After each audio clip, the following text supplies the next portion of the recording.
So you just started tethering and you keep ripping your USB cable out of your camera and you're getting nervous, and I don't blame you. Stick around, I'm gonna show you how to mitigate that without having to spend any money.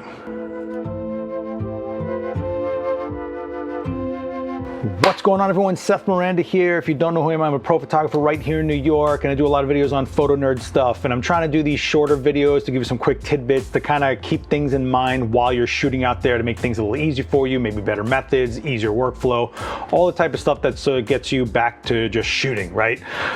And a lot of people think tethering is just plugging in a camera and you're good to go, and for the most part that can be it. But there's a lot of weird little things that can come up, like moving your camera around and ripping the USB cable right out of the port, and then you go whoa, and then you got to worry about your connection again and all those other things.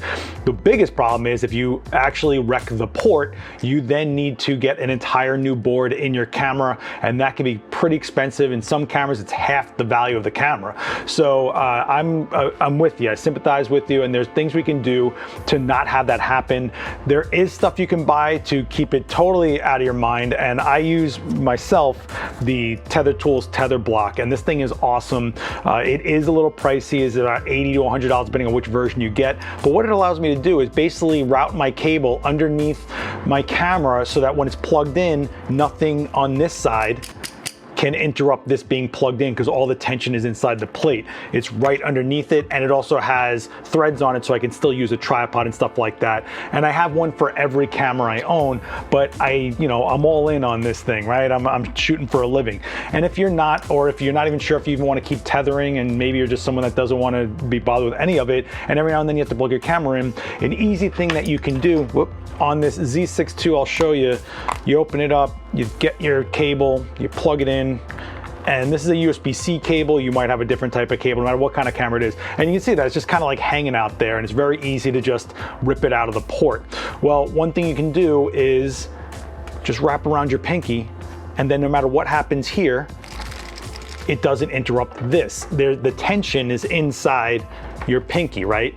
So this might be a little weird for some people at the start. Some cables are really thick and can be uncomfortable with certain people. I will say the bigger your hands are, the easier it is. And after a while, when you just have yourself do this as a habit, as if it's just like a reflex, you barely even notice it anymore. But it's a really easy and free way for you to just get going and not worry about this, where it could cost you a lot more money in the long run. There are older methods that people use where they just kind of like wrap around the lens and they think that that takes the tension off, and it kind of does, but the problem is as soon as you start using your lens at all, especially zoom lenses, you can easily just kind of knock it off or end up pulling the other side of the cable by accident and still having that problem, especially if it's not a USB-C. Older types, micro, mini, and things like that are very prone to just being yanked out, and again, you could damage the port. So I hope this was at all helpful to you. If you are curious about the Tether Tools TetherBLOCK, I'll put a link to it down below. There are other devices that do a similar thing than the TetherBLOCK. None have been as successful for me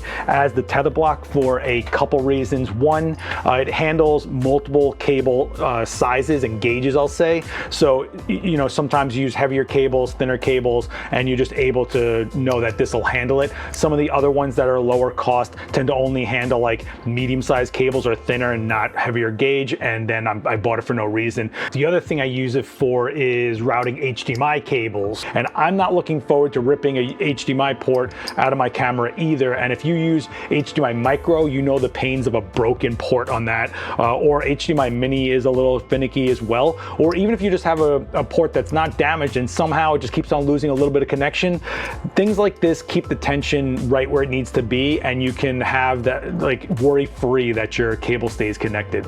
So anyway, I hope this video was helpful. Let me know if you want me to do more of these really quick short tips. I'm trying to do some really bite-sized content so you guys can stick with me on the channel. Let me know in a comment down below if you have any other solutions that maybe I didn't mention or that other people should know about. Don't forget to like, it really helps this video and my channel out. Hit subscribe and the bell to get notified when I put out more videos like this. Follow me on all the social, I'll put it over here, Last X Witness. Write me on Twitter, check out my work on Instagram, and maybe join me live on Twitch sometime. Till then, thanks for watching. I'll see you next time. Later.